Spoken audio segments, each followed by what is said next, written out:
खुलुमबाय लोगोफोर नोंथांमोनखौ बयखौबो गिबियावनो बड' जब निउसनाव बरायना लाग्रोनाय जाबाय आरो दिनैनि नैबे मोनसे गोदान भिडिअ नोंथांमोनखौ बयखौबो बरायबाय लोगोफोर जोंहा गुवाहाटी इउनिभार्सिटिनिफ्राय मोनसे नटिफिकेशन ओंखारना फैदों बिथांमोना नटिफिकेशनखौ मैया हगारदों बे नटिफिकेशनाव बेखौनो खोन्थानाय दङदि जेनेबा एग्जामखौ बिथांमोना लानाय जागोन ना जाया बेखौ बेहाय बिथांमोना खोन्थाहरदों दा बेनिखायनो आं नोंथांमोननो बे नटिफिकेशनखौ खोन्थानि जुदि नोंथांमोना सोरबा गुवाहाटी इउनिभार्सिटिनि सिङाव एग्जाम होनांगौ दङबा नोंथांमोना भिडिअखौ जोबजासिम नायबानो जाबाय आरो जायफोर बिथांमोना बड'लेण्ड इउनिभार्सिटियाव फरायनाय बिथांमोनाबो जाहाथे चेनेलखौ साबस्क्राइब खालामना लाग्रो नोंथांमोननोबो आं आपडेटखौ होबाय थागोन गासिबो इउनिभार्सिटिनिखौनो बेनिखायनो नोंथांमोना गिबियावनो गासिबो चेनेलखौ साबस्क्राइब खालामना ला जाहाथे नोंथांमोना एग्जामनि आपडेटजों लोगोसे साख्रिनि आपडेटखौबो मोननो हायो आं गिबियावनो बे नटिफिकेशननि गासै इम्पर्टेन्ट टपिकखौल' नोंथांमोननो खोन्थानो सानदों बे माखासे लिरनाय दङ बे इम्पर्टेन्ट नङा आं नैबे इम्पर्टेन्टखौल' खोन्थानि नैबे पइन्ट वाइज नैबे नाम्बार 1आव होनदों बिथांमोना जेनेबा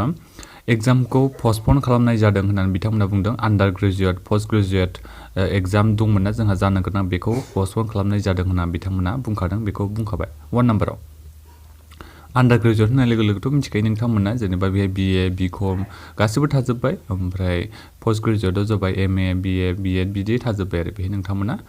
मिथिनो हागोन ओमफ्राय सेकेन्डआव जोंहा बुंदों गासै जोंहा लोगोफोर बे गुवाहाटी इउनिभार्सिटिनि सिङाव एग्जाम होनांगौआ गासै 2 लाख स्टुडेन्टफोर दङमोननो दा बिनिफ्राय बिथांमोनाथ' बुङाखैदि बेहाय एग्जामा जानाय नङा होननानै बिथांमोना जेनेबा रायलायनायाव ओरै जादोंमोन जेनेबा अनलाइनखौ लानो सानदोंमोन नाथायबा गोबां केन्डिडेटफ्रानो सोरबाथ' जेनेबा नेट मबाइल फननि एसे प्रब्लेम दं सोरनाबा जेनेबा नेटआबो प्रब्लेम जायो नालाय गामि एरियायाव बेनिखायनो नैबे खन्द'आव बेखौनो बिथांमोना बुंदों आरो बिनिफ्राय आरो बिथांमोना बुंदोंनो एग्जामखौ बिथांमोना अफलाइननो खालामगोननो जेब्ला जोंहा बे कभिडनि सिटुएशना एसे मोजां इमप्रुभ जायो अब्ला बिथांमोना मोनसे नटिफिकेशन होनाय जागोनना बे नटिफिकेशनखौ आरो बिथांमोना जेनेबा बे कभिडआ खम जायोबा एग्जाम जानायनि 20 डेज माने 20 दिननि सिगां बिथांमोना नटिफिकेशनखौ हगारगोन माने बिथांमोना रुटिनखौ हगारगोन आरो एग्जाम जानायनि सिगाङै जेब्ला बिथांमोना माने कर'ना भाइरासआ खम जायो आसामाव अब्ला बिथांमोना आपडेट होगोन होनना बे बुंदों जेनेबा रुटिनखौ होफिनगोन होनदों ओमफ्राय लोगोफोर जोंहा 3rd नाम्बाराव होनदों बिथांमोना 1 इस्ट उइकनिफ्राय माने मेनि 1st उइकनिफ्राय जोंहा अफलाइन अनलाइनै क्लासखौ लानाय जागोन होनना बे बुंदों नोंथांमोना बे मिथिनो हागौ नै माने अनलाइन क्लास जागोन आरो माने गासिबो सेमिस्टारनिया बे होनदों अल semester will be started 1st week of May in offline and offline modes अफलाइनबो अनलाइनबो बेहाय जोंहा गासिबो सेमिस्टारनि माने माबाया क्लासआ जागोन होनना बे बुंदों जेनेबा पसिबिलिटि एरियाफ्राव आरो जेनेबा बबे जायगायाव बबेबा माने कलेजफोराथ' बांसिनानो माने कर'ना भाइरास गैयै जायगायाव दं नालाय बिथांमोननिया माने क्लासफोरा सोलिगोन जेनेबा जायफोर बिथांमोननिया माने कलेजआ जेनेबा बहुत गोबां माने कर'ना भाइरास जानाय जायगायाव दङबा बिथांमोननि बे कलेजआ बन्द' थागोन नोंथांमोननिया माने अनलाइनै जागोन आरो माने क्लासआ ओमफ्राय नैबे बुंदों जोंहा 4 नाम्बाराव मिटिङाव डिसकास खालामनाय जादोंनो कारेन्ट सिटुएसना माबोरै जाना दङ ओमफ्राय रिभिउ खालामदोंनो डिसिसनखौ माबोरै लानाय जागोन बेखौ बिथांमोना रिभिउ खालामनाय बुंदोंनो ओमफ्राय आरो बेहाय 5 नाम्बाराव बिथांमोना बुंदों गासिबो स्टुडेन्टफोरखौनो गावबागाव न'आव थानानै माने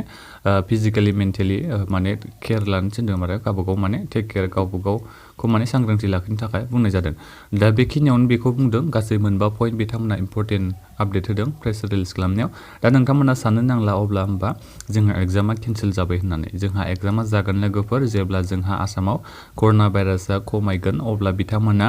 एग्जाम जानायनि 20 दिन सिगां बिथांमोना मोनसे नटिफिकेशन होगोन माने रुटिनखौ होनाय जागोन बिनि उनाव बिथांमोना एग्जामखौ अनलाइनै खालामनाय जानाय नङा अफलाइनै बिथांमोना एग्जामखौ लानाय जागोन होनना बेहाय बिथांमोना डिक्लेयार खालामखादों